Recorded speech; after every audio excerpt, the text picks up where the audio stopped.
Bueno, hola a todos. Muchas gracias por estar acá. Muchas gracias también a quienes nos están mirando online en estreno por nuestras redes sociales. Y muchas gracias también, vamos a partir por agradecer a Ediciones El Mercurio por hacer posible esta publicación y a Consuelo Montoya, la directora editorial que está acá presente.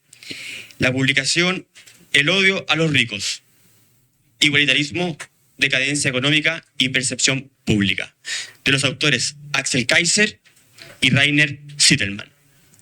Axel, que a todos lo conocen, es abogado y además doctor en filosofía de la Universidad de Heidelberg y autor de varios libros, entre ellos muchos bestsellers, como el último, también de Mercurio, El economista callejero.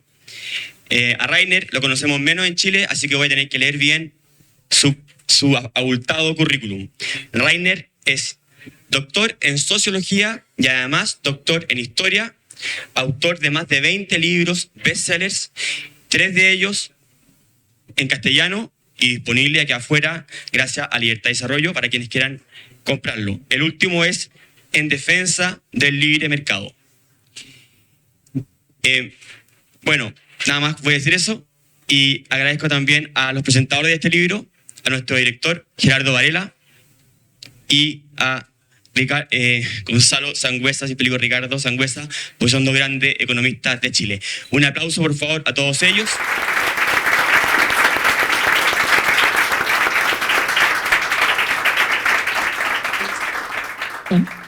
A ver si nos escucha Rainer. ¿Sí? Yes. Perfecto. Bueno, cada presentador va a presentar y luego los autores darán sus comentarios o alguna reflexión al respecto. Y si es que tenemos tiempo, tendremos tiempo para que el público participe y al final habrá un vino honor. Muchas gracias por estar acá nuevamente y adelante, Gerardo. Bueno, buenas tardes a todos, gracias por venir aquí a la calle La Concepción. Quiero agradecerle también a Axel que me haya invitado a presentar este libro.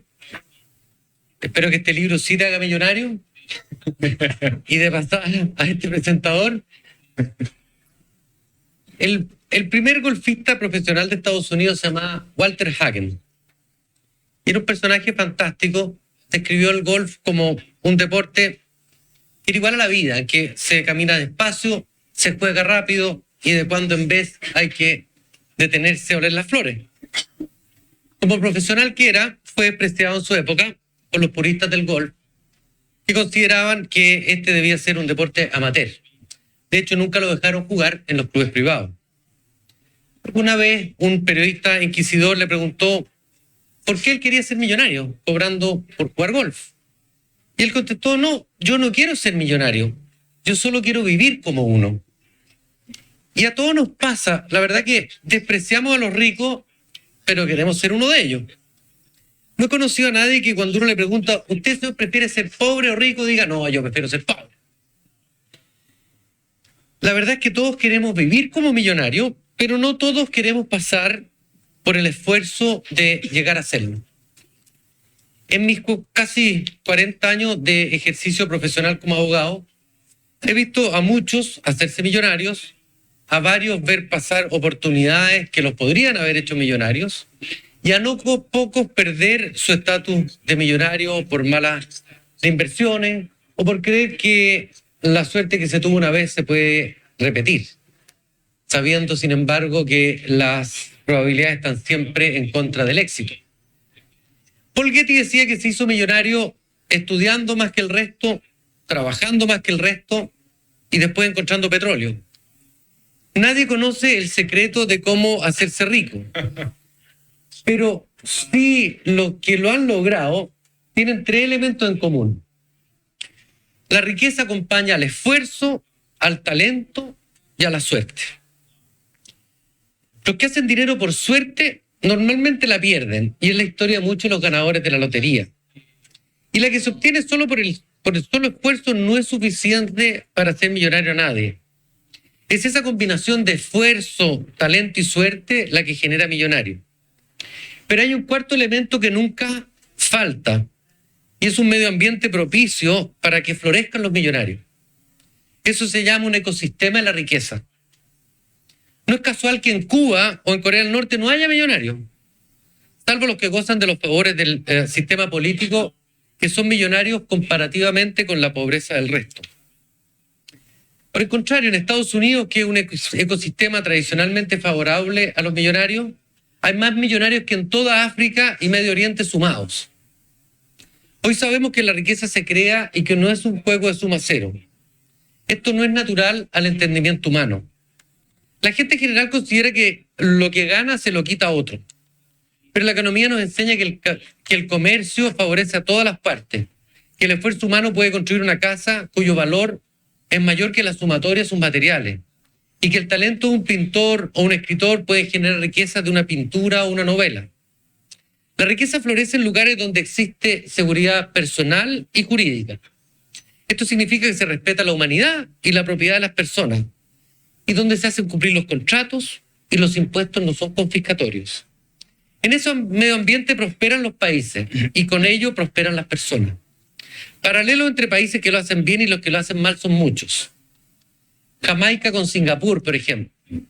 Se independiza en el año 64. Un país está al lado del mercado más grande del mundo, tiene riquezas naturales, tiene mayor población, apuesta por el turismo. El otro, Singapur, ni siquiera tiene agua potable, una población más chica y apuesta por la educación. Singapur hoy día es uno de los países más ricos del mundo y Jamaica está siempre en la lista de los últimos por lo menos de la región. Cuba con Hong Kong son historias parecidas. Cuba era, yo creo que junto con Argentina, los países que tenían el ingreso per cápita más grande de Latinoamérica en el año 60. De hecho, Cuba tenía el mismo ingreso per cápita que España. Y sin embargo, hoy día, junto con Bolivia, son los países más pobres de la región. O Australia con Argentina, hay un paper por ahí que circula que se llama Gemelos separados al nacer, que compara la economía del año 1900 en adelante de Australia con Canadá y Argentina, y cómo Argentina, habiendo sido más rico, se quedó más pobre, y eso es producto de las malas decisiones y las malas políticas públicas. Por eso alguien decía que los ricos compran bienes de lujo al final del camino, en cambio los pobres lo hacen al principio. Cuando uno ve a esos futbolistas que con el primer sueldo se compran un auto atómico, que solo se va a desvalorizar, entiende por qué la gente es pobre. En general es falta de cultura sobre cómo debe administrarse la plata. Un alemán, que no es Reiner, sin embargo, decía que en las casas de los ricos las bibliotecas eran grandes y las televisiones chicas, y en las de los pobres era al revés. Los países, igual que Australia, pueden construir un estado de bienestar proporcional a su riqueza. Argentina tiene un estado de bienestar de país desarrollado con una economía subdesarrollada, y por eso no es capaz de mantenerlo y solo lo puede financiar con inflación. El libro toca varios temas que nos inquietan, desde la diferencia entre desigualdad y pobreza, y cómo muchos confunden en el análisis de ambas hasta hacerse la pregunta si los ricos son un problema o una solución para los países. Cuba consideró que los ricos no eran el problema y los correteó a todos. Y así le ha ido. El año 80, Chile tenía el mismo ingreso per cápita que Ecuador. Chile se la jugó por un ecosistema que financiaba la creación de riqueza, la liberalización del comercio, la desprotección de la industria local. Y hoy, según estimados de bancos de inversión, hay más de 100 familias chilenas con más de 100 millones de dólares, donde el año 1980 no había ninguna. Eso se logró gracias al Estado y no gracias al Estado, a los impuestos aplicados sobre el gasto y no sobre el ahorro, con la apertura comercial del país y sobre todo manteniendo a raya la voracidad financiera del Estado y los políticos que lo administran por hacerse de esa riqueza. La historia y la economía enseñan que la gente no se hace rica por accidente, ni tampoco permanece pobre por accidente. Ambas requieren esfuerzo, dedicación, tomar decisiones adecuadas o inadecuadas. Son las sociedades feudales o las economías socialistas donde la cuna determina el destino. En la sociedad libre existe movilidad social. El 1% más rico se lleva parte importante de la torta, pero la hace crecer. Y ese 1% va cambiando, cambia con la edad. Hoy día nuestros niños no están en ese 1% y yo, viendo este papel que les dejé estoy en el 2% que paga impuestos y financia el 74% del impuesto a la renta. Estoy en ese 1%.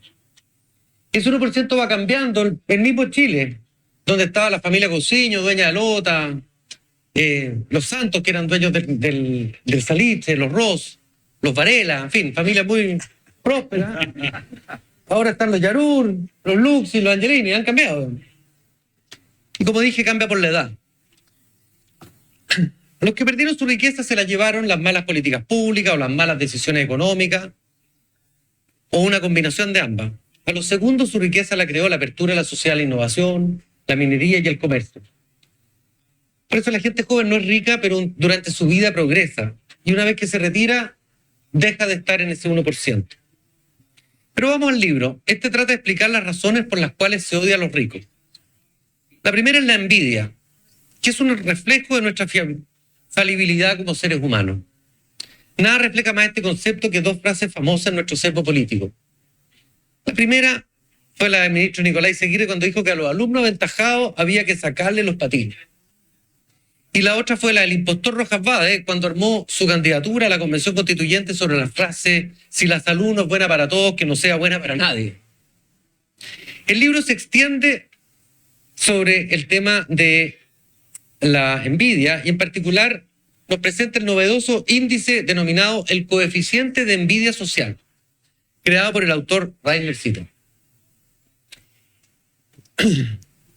Yo me entretuve revisando ese coeficiente que está muy detallado en el libro y que nos muestra que somos, por ejemplo, la mitad de envidiosos que los franceses y el doble de envidiosos que los polacos. La verdad que no sé para qué me va a servir esta información en mi vida, pero me pareció al menos novedoso. La segunda razón del odio a los ricos es el desconocimiento de las personas. Alguien decía que cuesta odiar lo que se conoce. Y el libro nos muestra encuestas en que se aprecia la diferencia entre los defectos de carácter que se les atribuye a los millonarios desconocidos versus aquellos que conocemos. Los desconocidos, por supuesto, son pésimos. Los conocidos no son tan malos.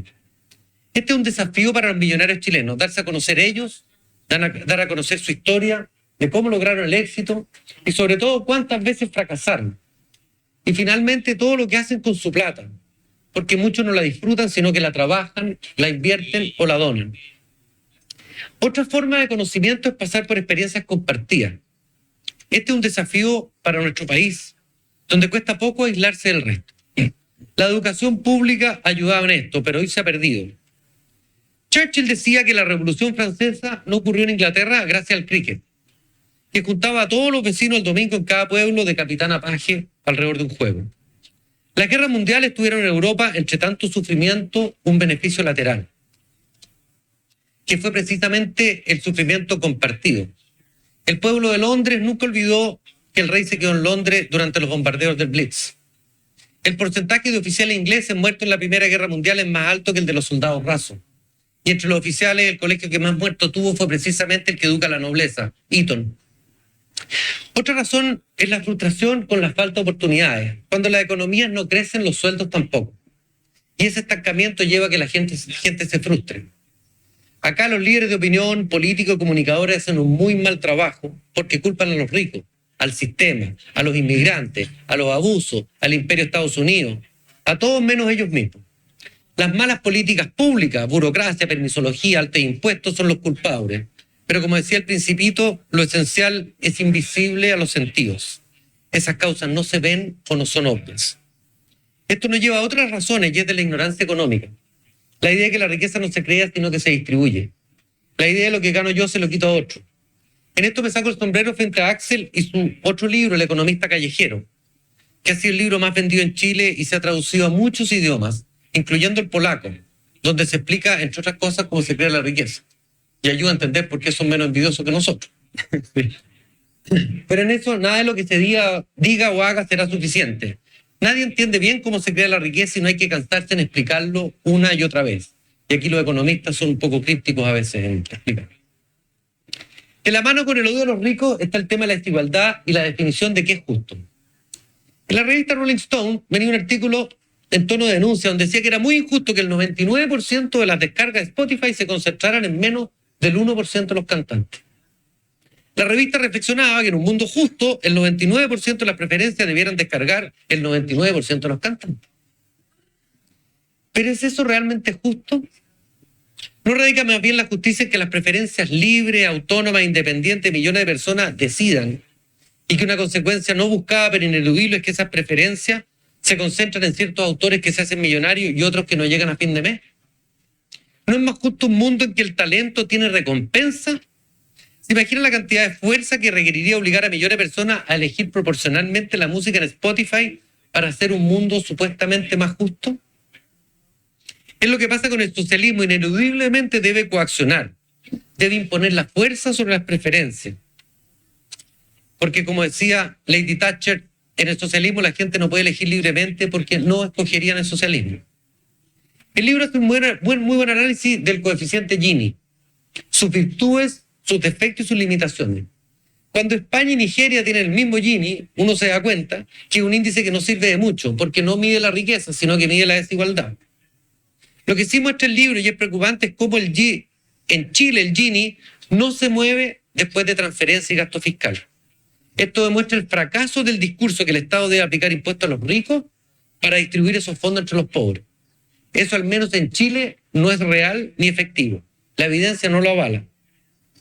Por eso no quisiera terminar sin felicitar a Axel por este nuevo libro que se agrega a su a estas alturas profusa creación intelectual. La fatal ignorancia, el economista callejero, la novela Asgalar, la tiranía de la igualdad, la neoinquisición, el engaño populista, y probablemente se me olvidó alguno más. Tú has hecho mucho, Axel, por defender la idea de la libertad y evitar que el consenso socialdemócrata se instale en Chile. Ese consenso cómodo para las élites y que en realidad es un lujo para países ricos y una lápida para los pobres. Respecto del coautor, don Rainer Zitelmann, yo no había tenido el gusto de conocerlo personalmente, pero su fama lo precedía. Un hombre multifacético, de los más grandes liberales contemporáneos en Alemania, autor de un libro sobre el anticapitalismo de los nazis que lo lanzó a la fama, de profesor historiador y cientista político, y con 2 doctorados a su haber. Además de haber fundado empresas exitosas y ahora participar en esta obra que tengo el privilegio de presentar. Y hay una pregunta que siempre me hacen, y es si los ricos son la causa o la consecuencia de la prosperidad de un país. Yo considero que los ricos son la consecuencia, son el termómetro de la vitalidad de un país. La causa de la prosperidad de los países es la ambición, el esfuerzo, la creatividad que despliegan las miles de personas que luchan en una sociedad libre por prosperar. De esos, solo unos pocos se hacen ricos, pero si nadie lo logra, nadie lo intenta. Por eso que siempre debe haber ganadores en la lotería. ¿Se imaginan ustedes si quien gana la lotería viene al Estado y les expropia todo? Nadie jugaría.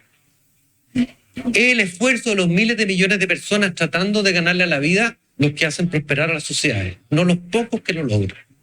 Los pocos son el termómetro. En fin, este libro se deja leer, es más educativo e informativo que entretenido, pero es un aporte al entendimiento de la naturaleza humana y a una mejor comprensión de los ricos y la riqueza. Ahora, la mala noticia es que nadie después de leer este libro va a saber cómo hacerse rico, ni menos cómo terminar con la envidia que a todos nos corroe en contra de ellos. Solamente a muchos, entre los que me incluyo, nos va a dar algo de vergüenza ser tan envidiosos. Gracias.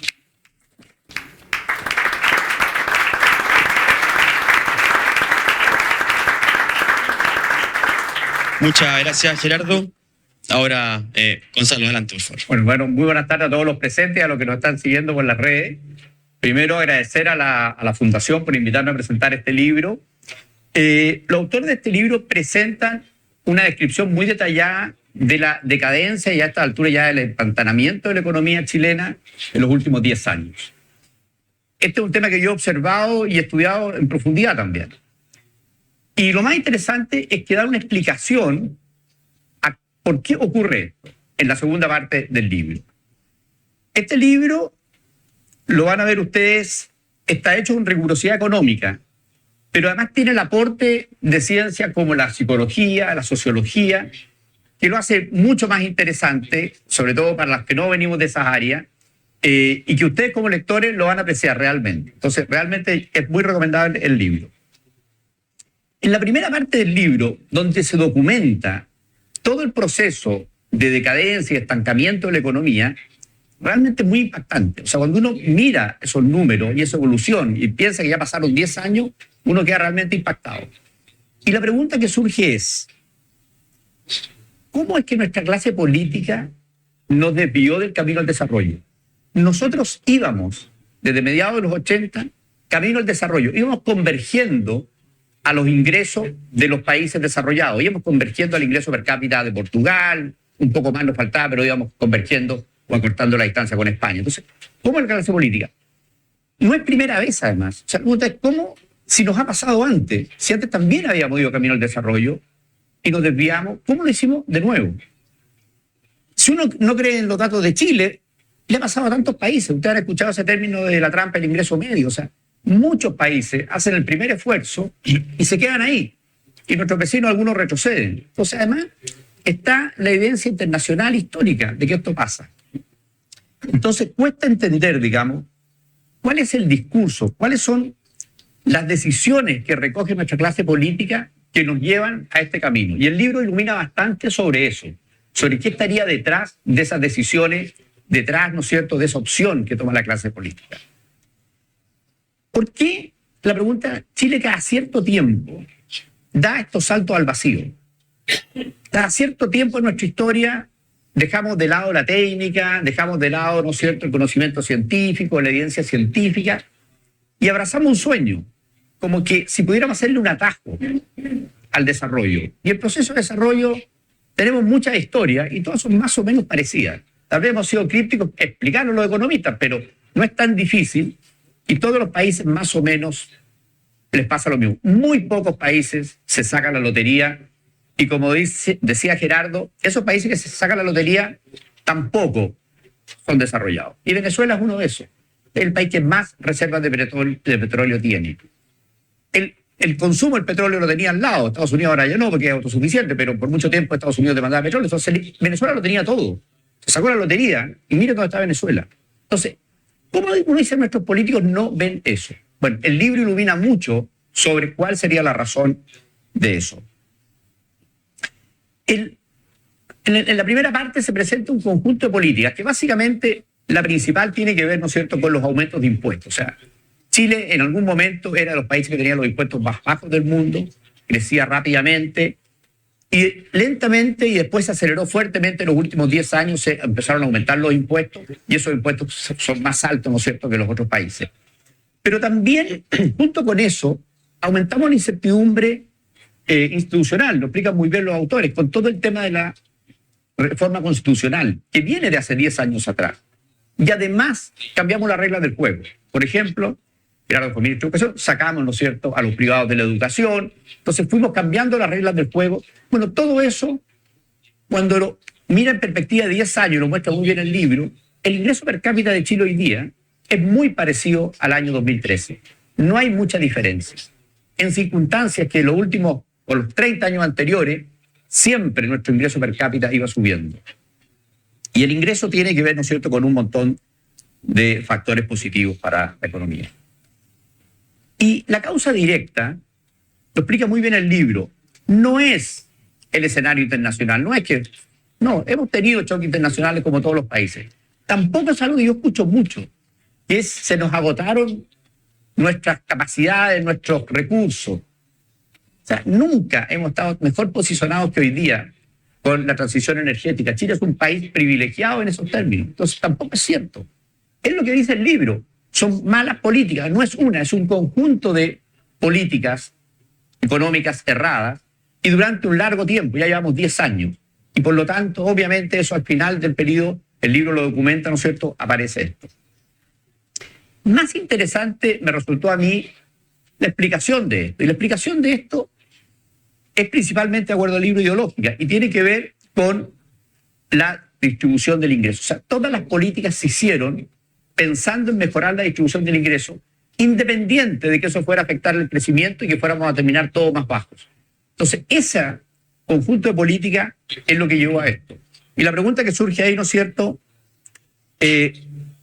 ¿cuál es la razón de eso? Y yo creo que la tercera parte del libro, yo divido el libro en 3 partes, digamos, yo creo que eso se explica muy bien. Pero lo curioso de esto es que esto no solamente ha pasado en Chile. O sea, esta no es una particularidad de Chile. En el libro se desarrolla muy bien el caso, yo encontré muy interesante el caso de Suecia, de cómo, ¿no es cierto?, también después de tener un periodo muy exitoso, empieza a aplicar políticas parecidas a las que aplicamos nosotros, y los resultados también son parecidos. Si uno aplica la misma receta, ¿no es cierto?, tiene el mismo producto, bueno, y ellos revirtieron esa situación.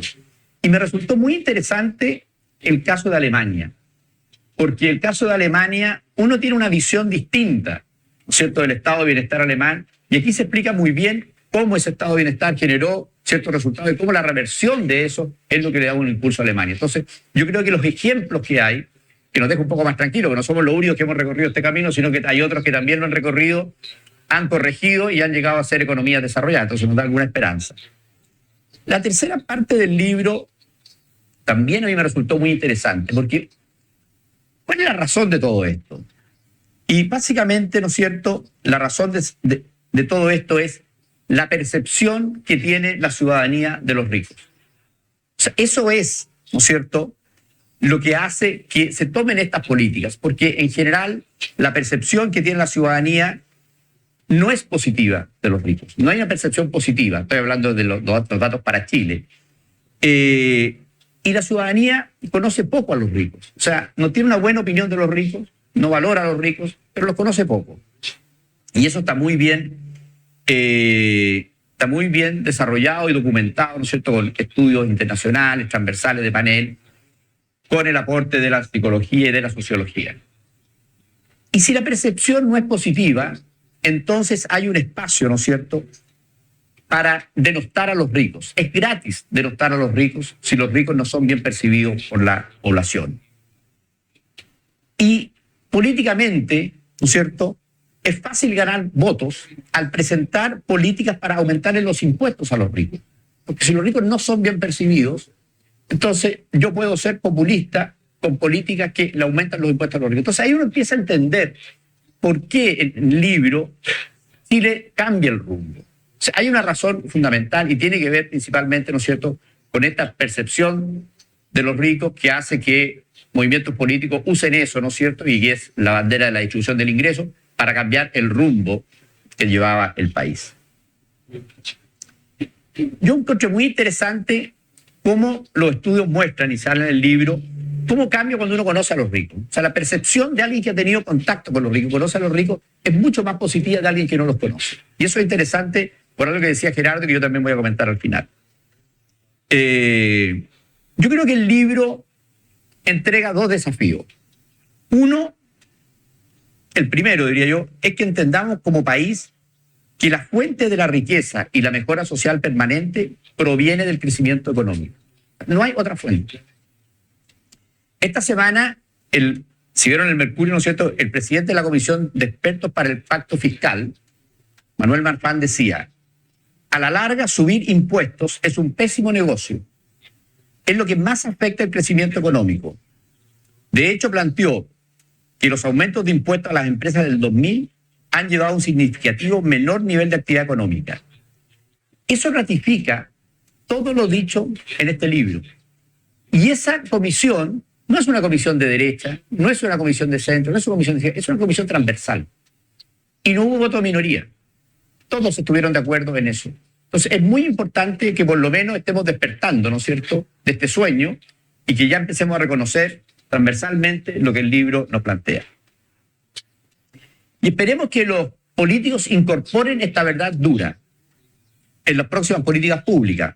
Y es dura porque si solo se tratara de redistribuir para hacer a la gran mayoría de los chilenos más ricos, sería muy sencillo. Pero está a la vista que proporcionar condiciones de crecimiento a un país es mucho más complejo y requiere mucho más disciplina y cultura económica. Y eso es lo que nos ha faltado en estos años. El segundo desafío es para los ricos, los Varela de este mundo, obviamente. No sé si los pasados o los presentes, o los futuros. Es decir, quienes generan la riqueza. Ellos tienen un desafío, que tú ya algo comentó, Gerardo. Claramente la percepción de los que conocen a los ricos es mejor que la de aquellos que no los conocen. Por eso los denominados ricos debieran participar más de la vida política y cultural del país. Partiendo por mostrar que son grandes empresarios, porque un día fueron emprendedores que arriesgaron y trabajaron duro, con creatividad y esfuerzo. Los emprendedores son bien vistos, son bien valorados, pero todos los grandes empresarios lo son porque algún día fueron emprendedores. Y eso yo creo que hay que mostrar. Y ustedes ven la historia de los emprendedores, ahora que están muy de moda las startups. Cada historia de éxito son varias historias de fracaso, varias historias de perseverancia. Viven austeramente, o sea, son billonarios algunos y viven austeramente. Todos los recursos están en la empresa. Y claro, ellos 10 o 20 años después van a ser millonarios o millonarios, pero ellos tienen que contar esta historia, porque se percibe mucho mejor. Para concluir, quiero reiterar una idea que dije anteriormente, y es esta que lamentablemente esta no es la primera vez que íbamos en la senda del desarrollo. Chile, cuando cumplió el centenario, lo habíamos hecho bastante bien los primeros 100 años. Era una economía bastante libre. Piensen que no había Banco Central. Ahora todo el mundo discute porque Milei no quiere... Bueno, Chile estuvo 100 años sin Banco Central. Tuvo crisis, como hemos tenido con Banco Central, pero el país tuvo una tasa de crecimiento alta, tenía una vocación exportadora, y nos cuestionamos todo. Y después de una crisis, ¿no es cierto?, volvimos todo atrás y pasamos 80 años, que crecimos la mitad de lo que crecimos los primeros 100 años. Miren la paradoja. O sea, en vez de irnos desarrollando y aprendiendo, ¿no es cierto? Y eso tiene que ver, ¿no es cierto?, con este cambio de rumbo. Entonces, lo que estamos esperando, ¿no es cierto?, es que no nos pase de nuevo. Ojalá que este aprendizaje, que este libro ayude a iluminar a todo el mundo, ¿no es cierto?, y a las autoridades que tienen que hacer las políticas públicas para que no volvamos a cometer ese error. Por todo lo que les comento, me parece que este es un libro que todos debiéramos leer con detención, porque nos advierte los riesgos de un país que subroga el crecimiento a otros objetivos y un país que denosta a los ricos.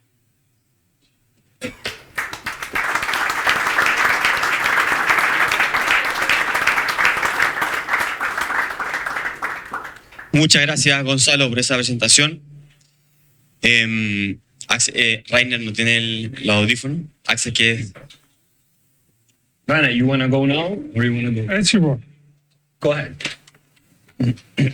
Yes, first of all, thank you for coming here. Thank you, Axel, for writing the book with me. And thank you for both of you. You mentioned the zero-sum thinking. Zero-sum thinking means that a lot of people think some people become only rich because they took it away from the poor. And we had a poll here in Chile, and 42% of people in Chile believe in the zero-sum belief. Only 30% think that it's wrong, the others don't know something about it. But why is zero-sum thinking wrong? I think it's very easy to understand it. 200 years ago, before capitalism, 90% of the worldwide population lived in extreme poverty. Today, it's less than 9%. And half of this reduction happened over the last decades. Even in the beginning of the 80s, 43% of the worldwide population lived in extreme poverty, 43%. Today, it's less than 9%. And at the same time, the number of billionaires increased. In 2000, we had only 500 billionaires all over the world. Today, it's 2,700. So if at the same time, the number of people living in poverty decreases and the number of billionaires increases, you see that zero-sum thinking is wrong. It's not logical. You don't have to be a mathematic genius to understand that it's nonsense. And so why do I deal with such a topic, prejudice and stereotypes against rich people? I wrote a book about it.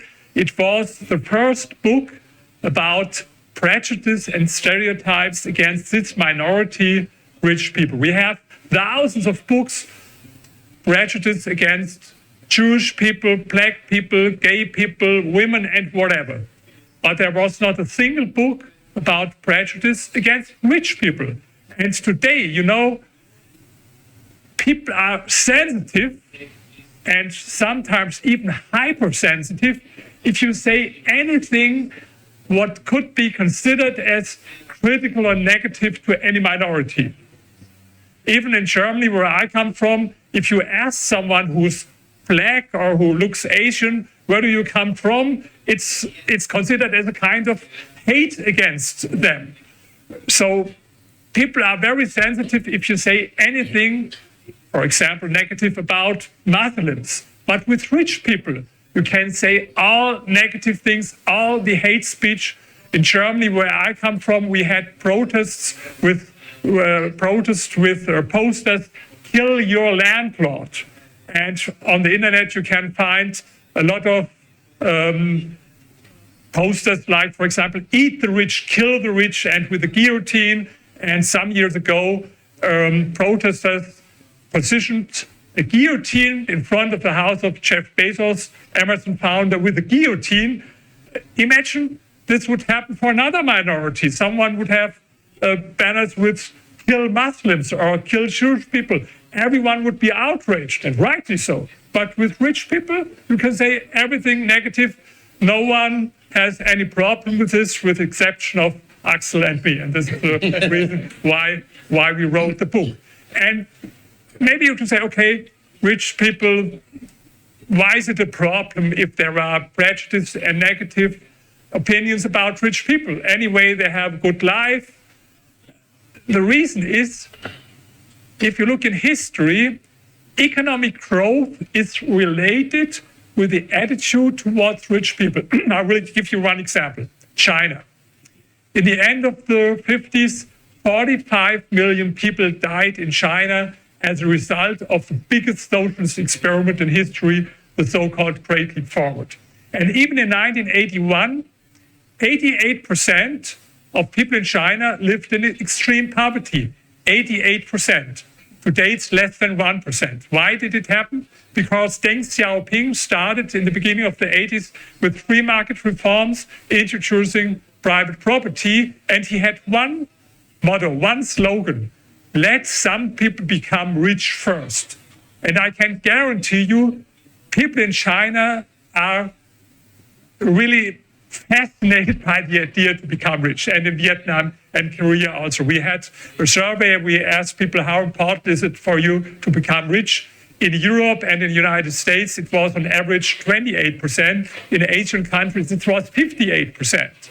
And this is one of the reasons, for example, why Vietnam is so successful today. Of course, they call themselves socialists and with the Communist Party, but it's much easier to find a Marxist at a university here in Latin America or in Europe or in the United States than in Vietnam. For example, in Vietnam, they read my books about rich people and they did their own research. And then they invited me at a university in Vietnam for a workshop. And the topic was, how can we make it to, increase the image of rich people? What can we do that rich people have even a better image? This was in one of the most prestigious universities in Vietnam, in Hanoi, the Foreign Trade University. I was never invited to a workshop like this in Europe or in the United States.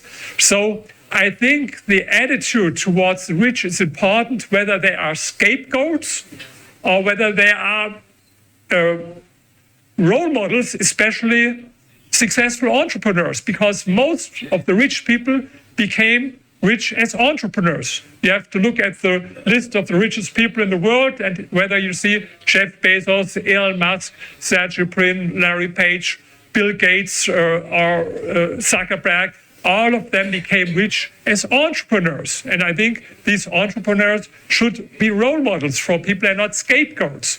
But of course, scapegoating against minorities is what happened all over the time in history. In the Middle Age, when there was a natural disaster, people blamed witches, for example, or Jewish people for poisoning and for causing these disasters. People look for scapegoats, and the scapegoats can be different minorities, and one of this minority are rich people. The same was with the financial crisis, something that it's very hard to understand, the financial crisis in 2008. I think I read more than a dozen books to understand it. Of course, most people don't read a dozen of books to understand the financial crisis. But if you tell them, here, the rich people, the bankers, the greedy bankers who would fill their pockets, they caused it. People, okay, then they have scapegoats, and politicians are not responsible because these are the rich people. So I think it's very important to fight against prejudice, to fight against poverty. And you mentioned it, and you mentioned it also, it's a big difference whether people know a rich person, if he knows it in person or not. When we asked people about personality traits of rich people in Chile, the first 5 personality traits that were mentioned were all negative, like, for example, greedy, ruthless. But then we asked a subgroup of people who know someone, a millionaire, in person. And we asked, what do you think about this millionaire? And then much more people said, he's honest, for example. So there's a big difference.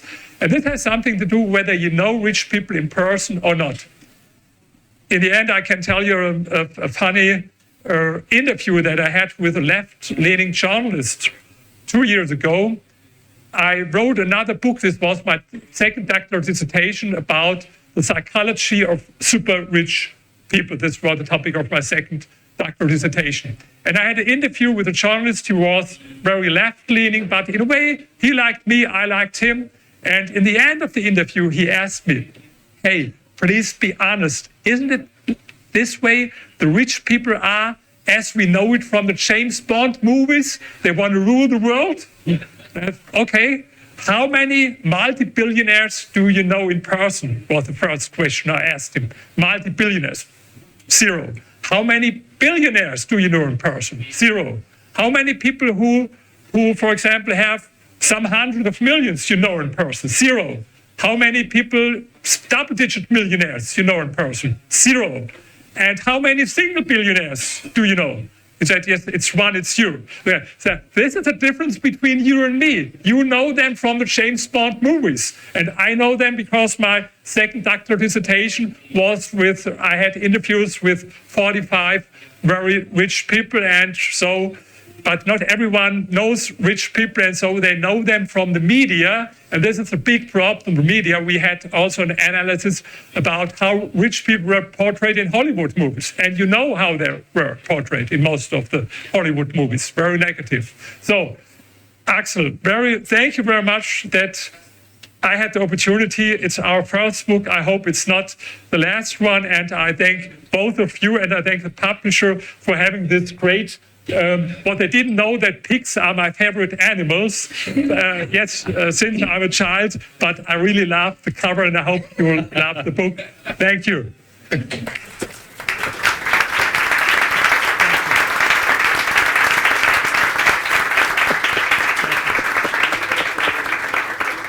Muchas gracias, Rainer.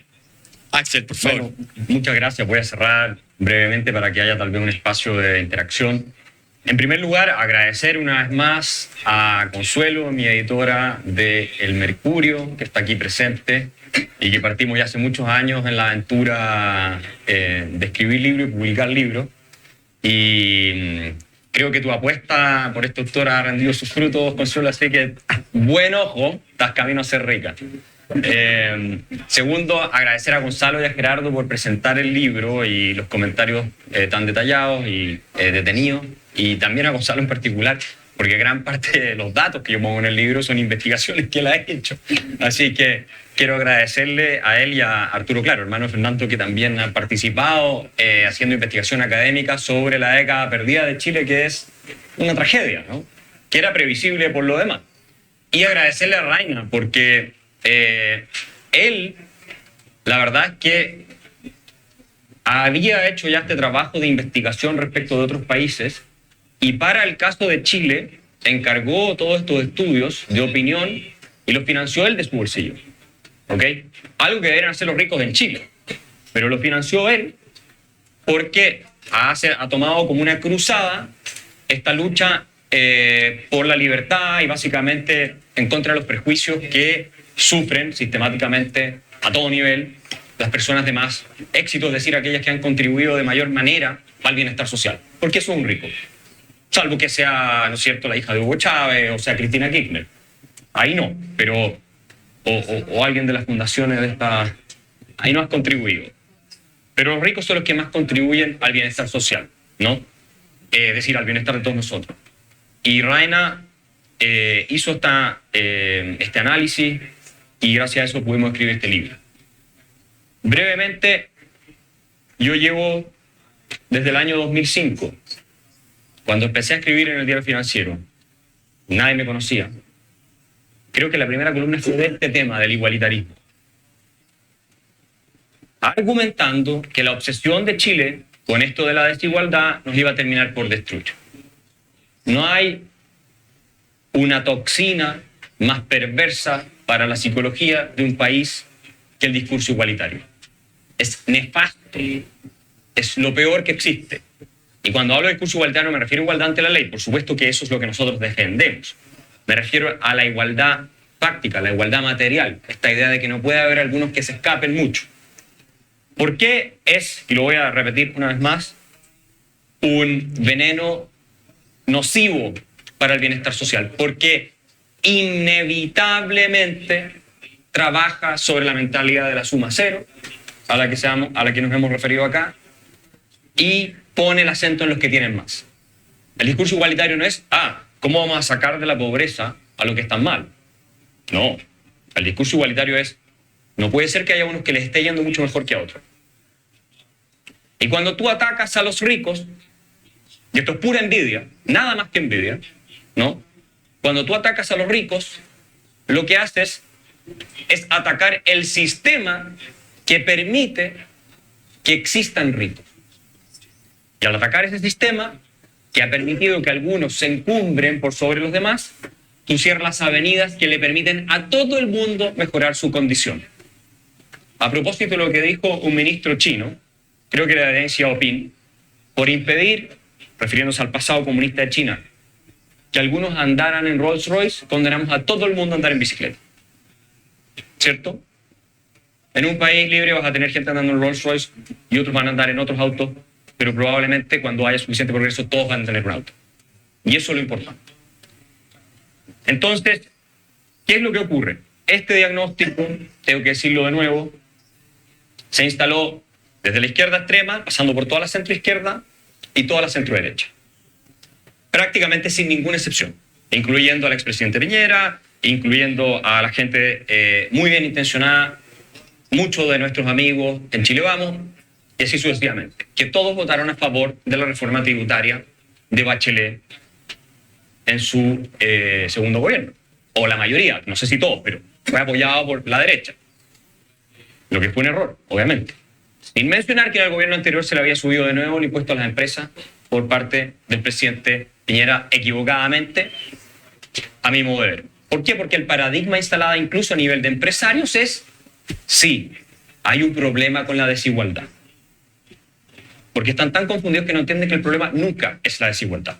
Jamás es la desigualdad el problema. El problema siempre es la falta de oportunidades, la pobreza, que no haya prosperidad, el recurso suficiente para los que están abajo. No es mejor tener una sociedad donde todos son igualmente pobres que una donde todos son muy desiguales y a nadie le falta nada.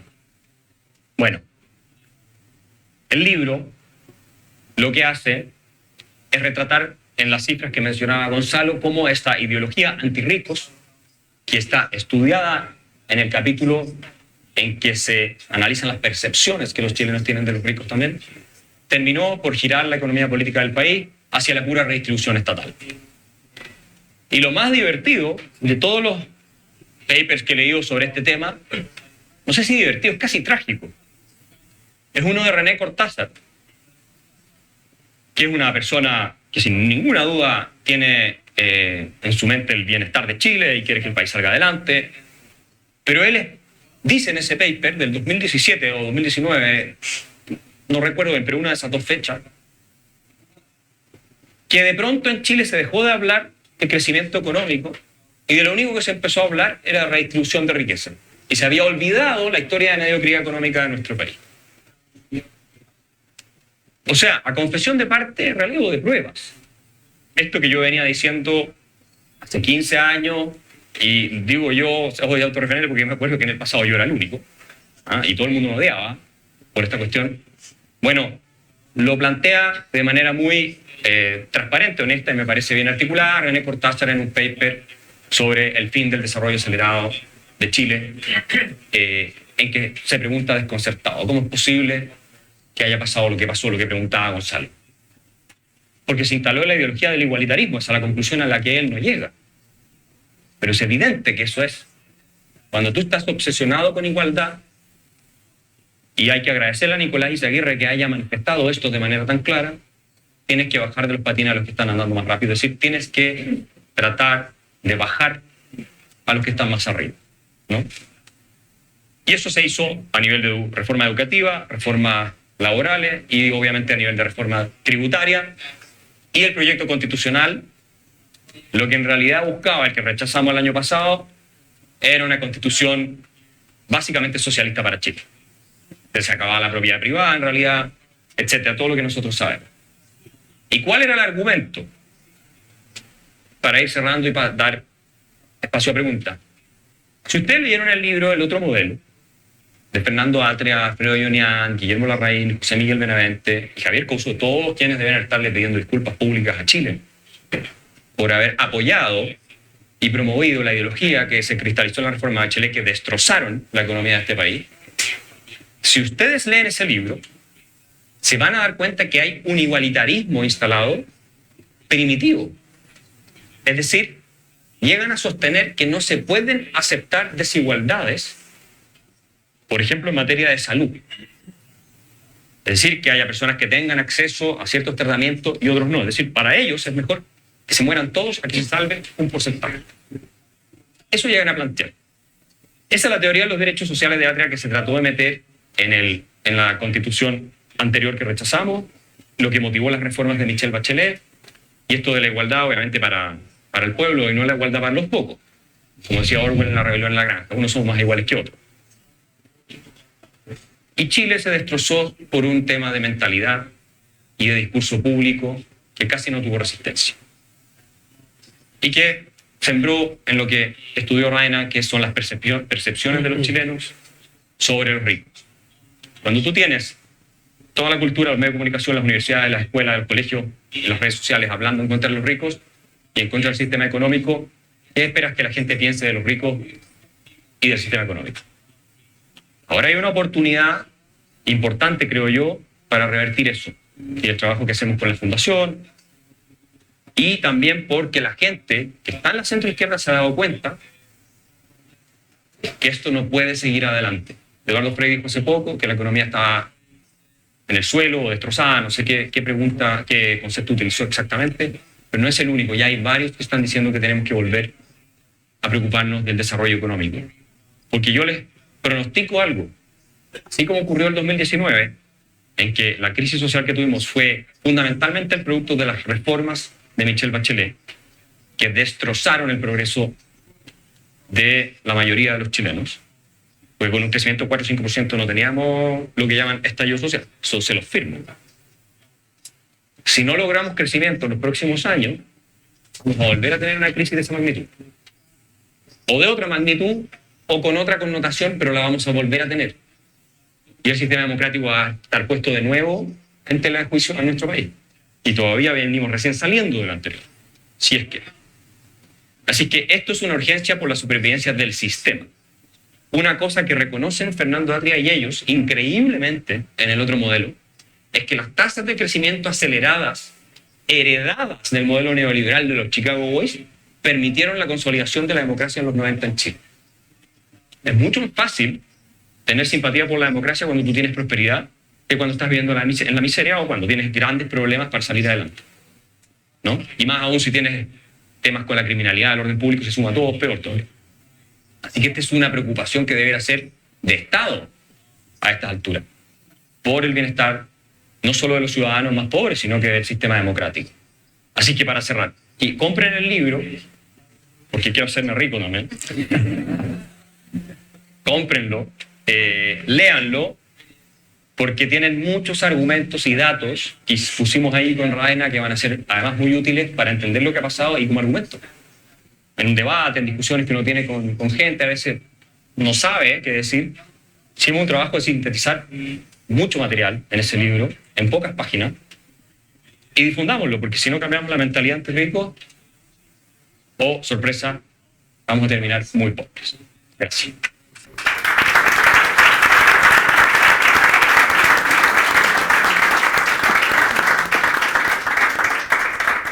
Muchas gracias, Axel. Muchas gracias a los 4 expositores del día de hoy.